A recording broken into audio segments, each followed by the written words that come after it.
Blackbeard the Pirate. Blackbeard the Pirate.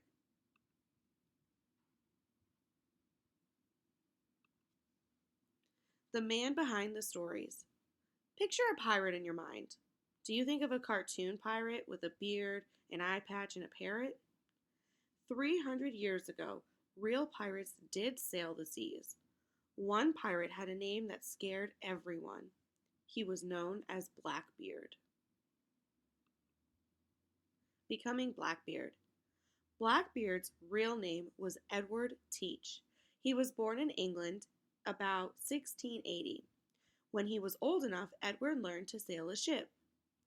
England was at war. Edward joined the crew of a ship that attacked enemy ships to help the English Navy. Soon, he decided it would be better to join a pirate crew instead. The leader of the pirate crew put Edward in charge of a pirate ship. They attacked so many other ships that everyone was afraid of them. Why did sailors become pirates? In those days, sailors worked very hard but made very little money. When a country was at war, any ship might be hired to attack and steal enemy ships. It was dangerous work.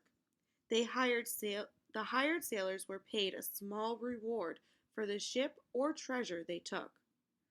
Pirates could attack any ship, even one from their own country. Pirates could keep all the ships and treasures for themselves. One day, Edward and his pirate crew took over a large, fast French ship that they had captured. The pirate leader gave the ship to Edward as a reward. Edward added more cannons to make it a very dangerous ship. Then he gave his new ship a new name, the Queen Anne's Revenge. The Queen Anne's Revenge and Edward soon became very famous. No ship wanted to see the fast ship and its black flag chasing them. Edward was now Blackbeard the Pirate. Blackbeard ruled the sea. Blackbeard scared everyone who saw him. He was a huge man with a thick, braided black beard. He stuck burning fuses in his beard so it looked as if his beard was on fire. Blackbeard soon had 4 fast ships and a crew of over 350 men. One time, his 4 ships sailed to Charleston, South Carolina. They robbed every ship sailing in or out of Charleston.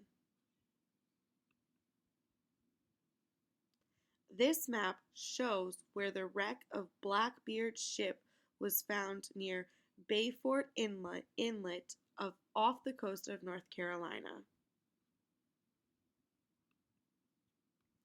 Sailing a large ship close to land is hard to do. The water isn't very deep. One day, Blackbeard, his 4 ships, and all of his men were sailing home with their treasure. Blackbeard sailed the Queen Anne's Revenge too close to the land. His ship got stuck in the sand near a coastal town called Beaufort. Blackbeard told his men to move the treasure onto the other ships. He sent one of his captains away and dropped off many of his men on a nearby island. Then Blackbeard sailed away, taking the loot with him. Had he wrecked his ship on purpose so he could keep the treasure for himself? Blackbeard's capture. For a time, it seemed that Blackbeard had stopped being a pirate. He got married and bought a house. People stopped worrying about him. Blackbeard soon went back to his old life, though. He went to sea in his last ship, the Adventure. Blackbeard began attacking other ships again.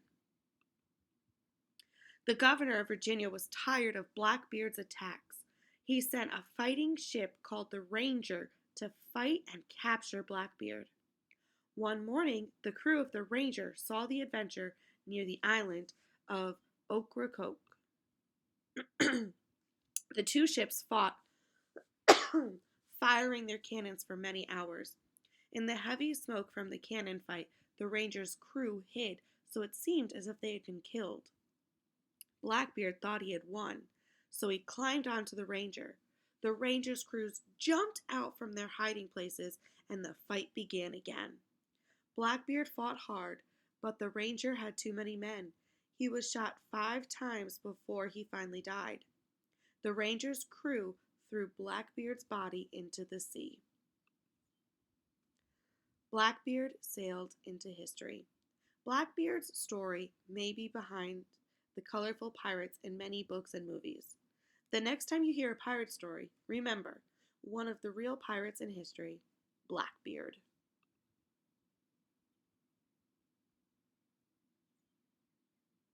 Make sure you head over to Reading A to Z to answer the questions that go with this book.